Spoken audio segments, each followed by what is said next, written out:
श्री शिवाय नमस्तुभ्यं, श्री शिवाय नमस्तुभ्यं, श्री शिवाय नमस्तुभ्यं, श्री शिवाय नमस्तुभ्यं, श्री शिवाय नमस्तुभ्यं। हर हर महादेव। 12वां अध्याय। हम आज 12वें अध्याय का आनंद लेंगे। श्री शिवाय नमस्तुभ्यं। ब्रह्मा जी ने कहा, हे नारद, अब मैं तुमसे उस सृष्टि का वर्णन करता हूँ जो समागम से उत्पन्न होती है। यद्यपि मैंने अनेक प्रयत्न किए, परंतु मुझे दृढ़ शक्ति की प्राप्ति नहीं हुई। यह देखकर मैंने अपनी संपूर्ण इंद्रियों को वश में करके भगवान सदाशिव की पुनः पूजा की, क्योंकि उनकी प्रसन्नता के बिना कोई भी कार्य पूरा नहीं होता। शिवजी ने इस पर पूजा से प्रसन्न होकर पुनः दर्शन दिया। उस समय उनका शरीर अर्धांगिक था तथा उनके दाहिने और आधे भाग में तो सदाशिव का पुरुष शरीर था और बाईं और आधे भाग में महारानी जगदम्बा का स्त्री रूप था।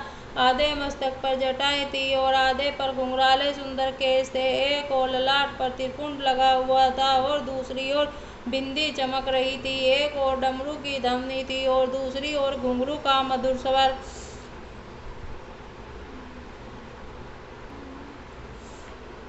श्री शिवाय नमस्तुभ्यं। हर हर महादेव।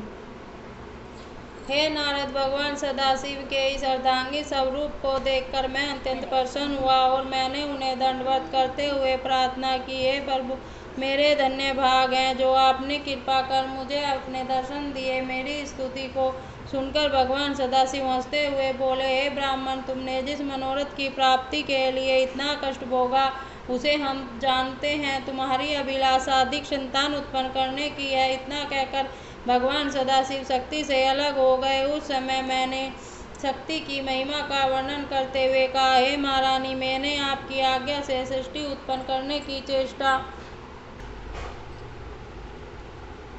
की, परंतु वह अधिक नहीं बढ़ी। हे अम्बे, अब मैं कामदेव के आश्रय से सृष्टि उत्पन्न करना चाहता हूँ और आपसे यह वरदान मांगता हूँ कि मेरा मनोरथ पूर्ण हो।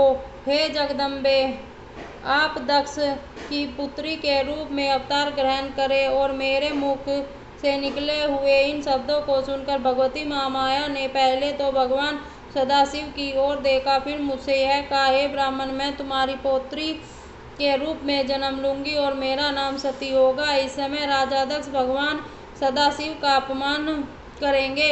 उस समय मैं अंतर्ध्यान हो जाऊंगी। इतना कहकर वे शक्ति स्वरूपा जगदम्बा पुनः श्री सदाशिव के शरीर से संयुक्त हो गई। तब भगवान भूत भावन भी अंतर्ध्यान हो गए। श्री शिवाय नमस्तुभ्यं। हर हर महादेव।